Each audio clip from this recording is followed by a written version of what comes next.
자, 이번 시간에는 기본서 32페이지 포괄손익 계산서부터 보도록 하죠.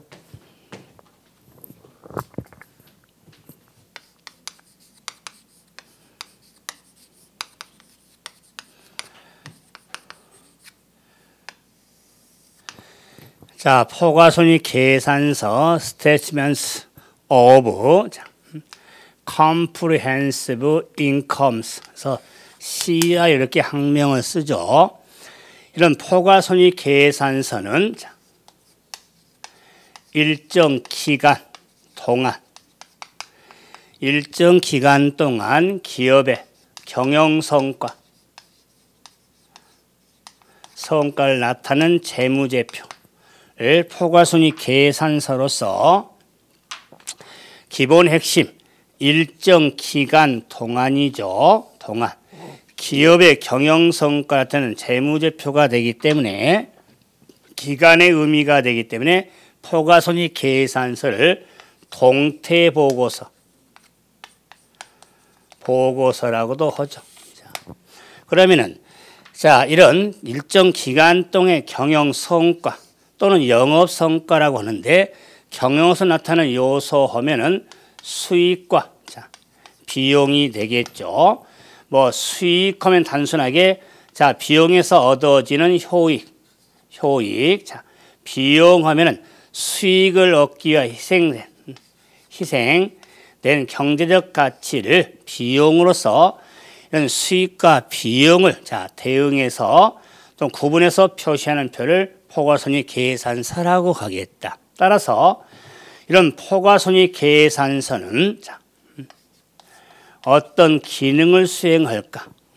그러면 당연히 포괄손익 계산서는 경영성과 또는 영업성과 나타내는 표니까 영업성과 또는 경영성과 나타내는 표는 당연하겠죠. 근데 경영성과뿐만 아니라 현금 창출 능력이라든가 뭐 당연히 수익과 비용에서 현금 우리가 포괄손익 계산서를 나타내기 때문에 당연히 수익 창출 능력, 현금이라든가 수익 창출 능력 등을 나타내는 표가 포괄손익 계산서로서 수익 창출 능력은 당연한데 현금 창출 능력 하면은 현금 하면은 포괄손익 계산서가 아니라 재무상태표 핵심 요소가 되는데 그런데 현금 창출 능력이죠. 그래서 성과에 의해서 성과가 좋으면 그만큼 현금의 유입이 좋을 것이고 성과 아니면 그러면 현금의 유출이 많기 때문에 수익 창출 능력뿐 아니라 현금 창출 능력을 파악하고자 할 때도 성과 측정의 결과물이니까 이걸 포괄시키는 기능으로서 현금 창출력도 고려가 되어지는 겁니다. 그럴 때 이런 포괄손익 계산서의 구성하면은 당연히 그 구성 요소 하면은 수익과 비용이 있겠다. 수익과 비용이 구성 요소에 해당이 되는데 이런 포괄손익 계산서를 구성해서 작성하면서 단일 포괄손익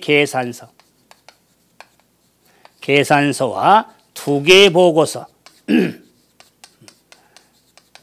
두 개의 보고서는 별개의 손익계산서와 포괄손익 계산서가 있는데 이럴 때 단일 포괄손익 계산서와 두 개의 보고서 중 하나의 방법으로 재무정보를 보고가 이루어지는 겁니다. 그렇기 때문에 이 두 가지 방법 중 하나의 방법으로 이렇게 표시가 이루어지는데 그래서 단일이 되기 때문에 하나의 보고서 하나 보고서. 자, 그다음에 자, 두 개의 보고서를 한번 구분해 보면 두 개 보고서. 그래서 기본적으로 하나의 보고서, 하나의 보고 초점을 둬서 하는데 하나 보고 시작은 본어민 없죠. 그래서 수익서 출발을 해서 금융원가. 금융원가 하면은 자, 정리해주면은 비용의 의미가 되겠다.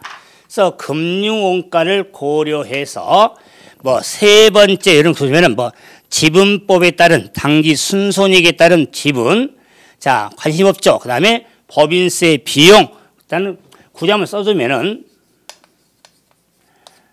법인세 비용. 자, 다음에 자, 중단사업 손익. 세후 중단사업 손익이 있고, 자, 고려한 당기 순손이 있겠다. 당기 순손익. 자, 다음에 자, 기타 포괄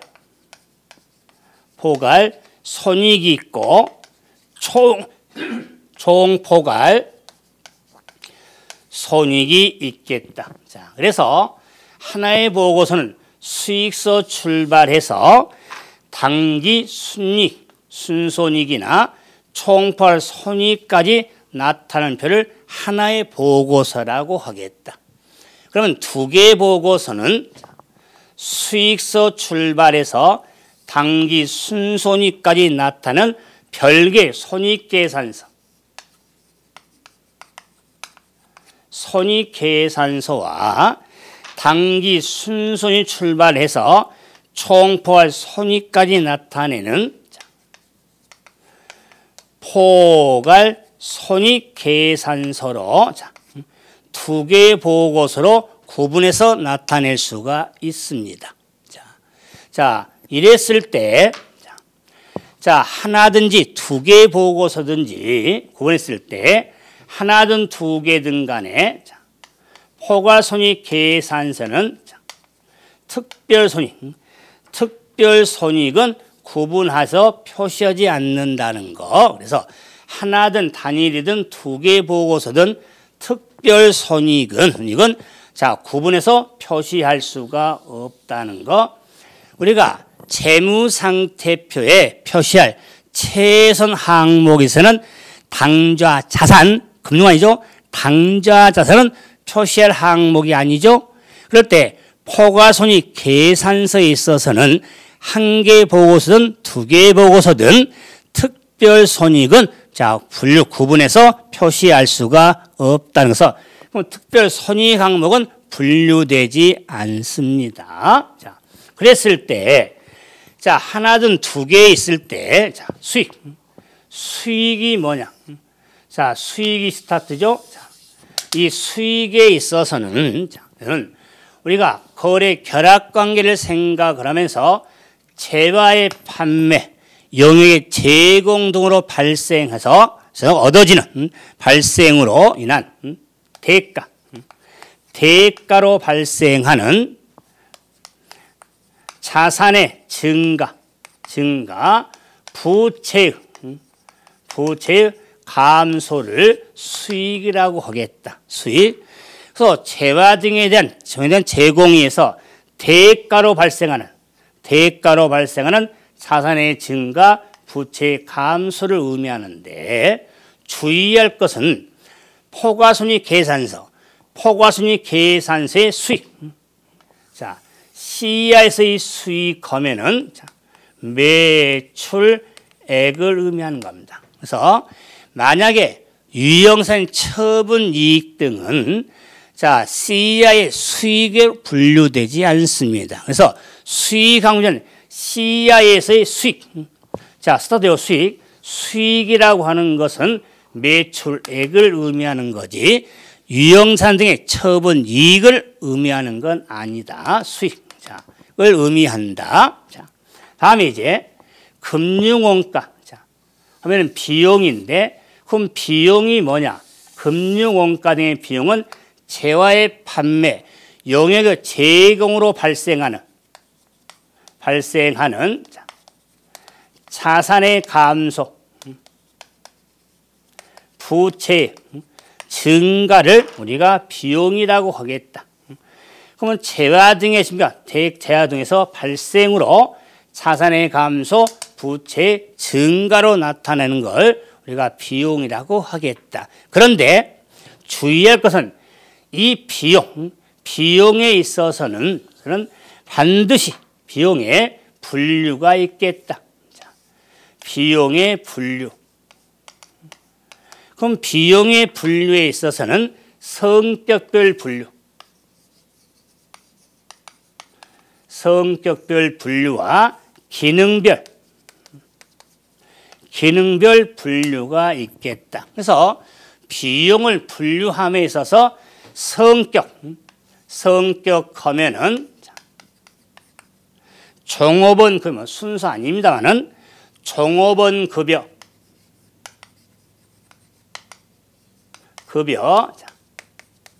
감가상각비 등의 성격으로 분류하는 것을 성격별 분류. 그러면 기능별 분류는 매출 원가,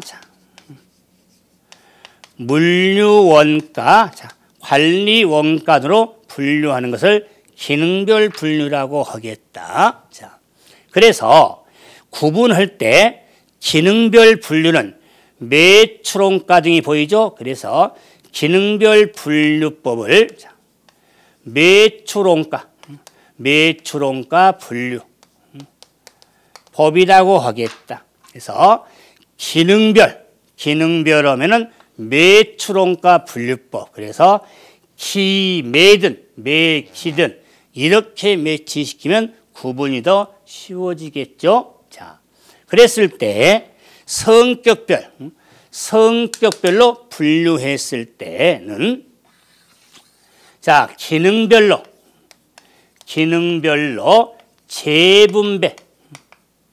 재분배하지 않는다는 거. 성격별로 분류해서 보고를 할 때 기능별로 재분배하지는 않습니다. 자, 그런데 기능별로 분류를 했을 때 성격별에 따른 추가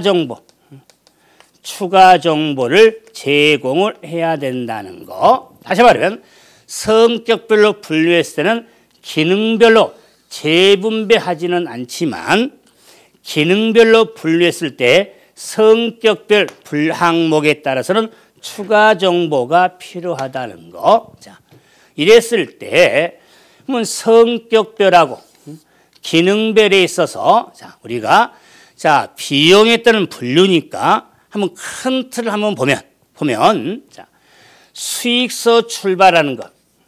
수익서 출발을 가겠다. 그러면 수익에서 기타 수익은 더하겠다.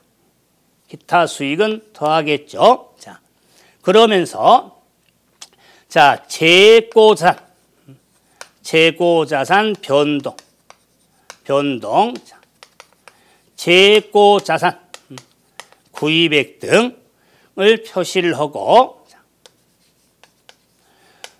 종업원 급여 등 기타 비용들을 고려해서 법인세 비용 차감전 순손익이 나오겠다. 자, 그래서 핵심을 좀 본 거예요. 수익서 기타 수익을 더해서 재고자산 변동, 재고자산 구입, 그다음에 종업원 급여 감가상각비 기타 비용 등을 차감이 되겠죠. 자, 다음에 기능별 분류. 기능별에 있어서는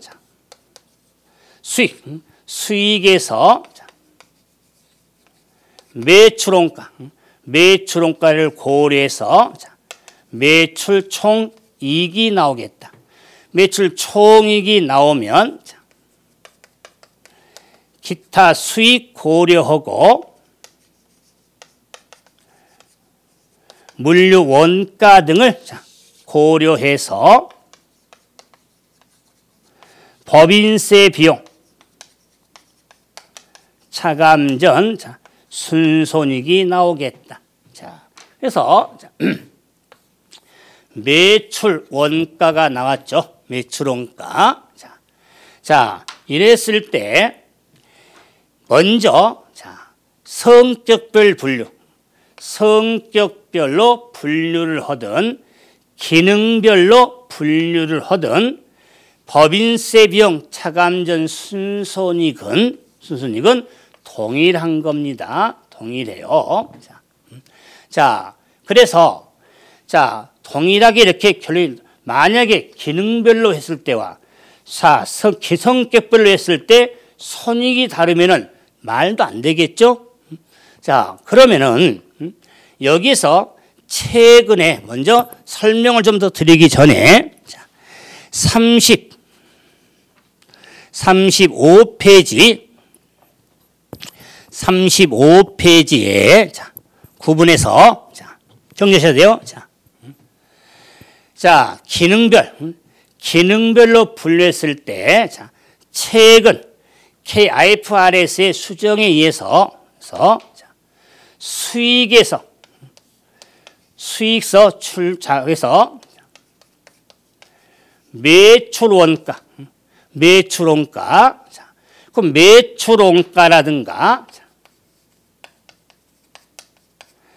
판매비와 관리비, 물류원가 등을 포함해서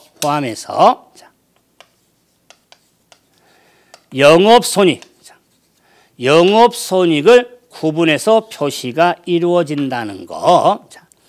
자, 기타 수익 같은데, 그래서 수익서, 매출원가라든가, 판매비와 관리비를 차감해서 영업손익을 구분해서 표시가 이루어진다는 거. 그래서 수정되기 전에 이건 KIFRS 수정사항이죠. 수정사항으로서 수정되기 전에는 매출 총손익만 구분해서 이렇게 표시가 됐는데 이제는 수익서 매출원가에 판매비와 관리비, 물류원가 등을 포함해서 영업손익을 구분해서 표시가 이루어진다는 거. 그러면은 여기서 성격별하고 기능별에 있어서 뭐 차이점도 보면은 재고자산 변동과 구입액이 나오는데 또 매출 원가가 나왔다. 그래서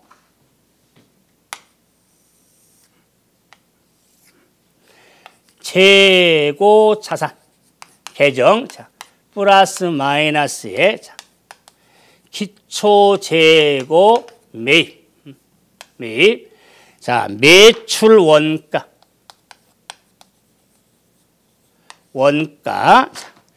기말재고 그래서 기초재고 100원 매입액 100원 매출원가 950원 기말재고 150원 그래서 1,100원씩 이렇게 일치가 됐는데 그럼 이 계정에 기입되는 걸 한번 식으로 옮겨보면은 매출원가는 기초재고 플러스 매입액 마이너스 기말재고액이 되겠다. 즉 950원은 100원 플러스 1,000원 마이너스 150원이 되겠죠. 이랬을 때 이 이꼬르하고 이 이꼬르에 구입 매입액을 좀 구분했죠. 그러면은 요 매입액 기준이 그러니까 요 기초하고 기말에는 변동이 있겠죠. 즉 기초금액과 기말금액의 변동액이 있겠죠. 변동액. 그러면은 이때 성격별하고 기능별에 있어서 기능별은 매출원가로 950원을 이렇게 기록을 했다면 성격별에서는 재고자산 구입액에 1,000원, 재원 변동액에 50원. 자, 그래서 결론은 950원이 되잖아요. 자, 이런 식으로 해서 성격별로 하든 기능별로 하든 자, 결과는 동일하게 나타나니까 이랬을 때 성격별에서는 재고자산 변동액이나 구입액을 구분해서 표시하는 것을 성격별이고, 기능별은 그의 결과는 매출 원가로 이렇게 자, 분류하는 것을 기능별 분류라고 하겠다. 그래서 자, 결론은요, 성격별이나 기능별로 하든 손익의 결과는 같습니다. 그래서 어떻게 구하는 손익의 결과는 같은데, 물음에서 성격별하고 기능별로 구분해서 물어볼 수가 있으니까 이제는 이 재고 자산을 가지고 성격별하고 기능별에 따라서 구분해서 물어볼 수가 있습니다. 이제 나올 때가 있거든요. 자, 그래서 재고 자산 계정의 기본이죠. 기초차변, 매입액 차변, 매출원가 대변, 기말재고 대변의 크트를 잡아놓고, 자, 950원 매출원가를 나타내냐 기능별, 변동액의 재원 구입액은 되냐, 그래서 성격별로 구분해서 정리가 이루어지는 겁니다. 자, 이래서 자, 수익서 비용을 고려한 당기 순손익을 이제 구하게 되어지는데, 높아시면 한 번 더. 자, IFRS의 수정사항, 자, 교재 35페이지, 가로 4번이죠. 상단에. 자, 가로 4번 내용. 자, 확인하셔야 돼요. 기업은 수익에서 매출원가 및 매출원가 및 판매여 관리비를 차감한 영업손익을 포괄손익 계산서에 구분하여 표시한다. 자, 이 내용도 꼭 확인 한번 해 주시고, 자, 이래서 수익과 비용에 의해서 순손익이 나왔는데, 당기 순손익이죠. 그럼 수는 당기의 수익감이 깨끗한 가감한 금액이죠. 그래서 당기 순손익은 수익서 비용을 차감한 금액이 되겠죠. 그래서 수익서 비용을 차감한 금액이 되는데, 자, 밑에 보세요. 기타 포괄 손익은 아래에 있죠.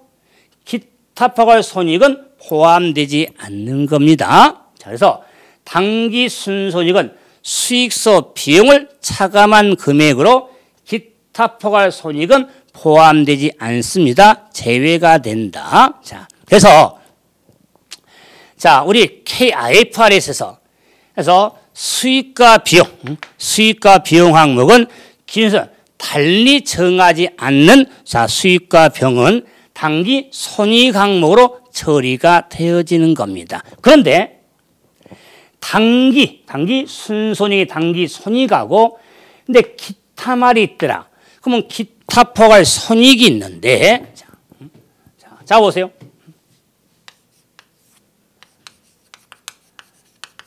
기타 포괄 손익.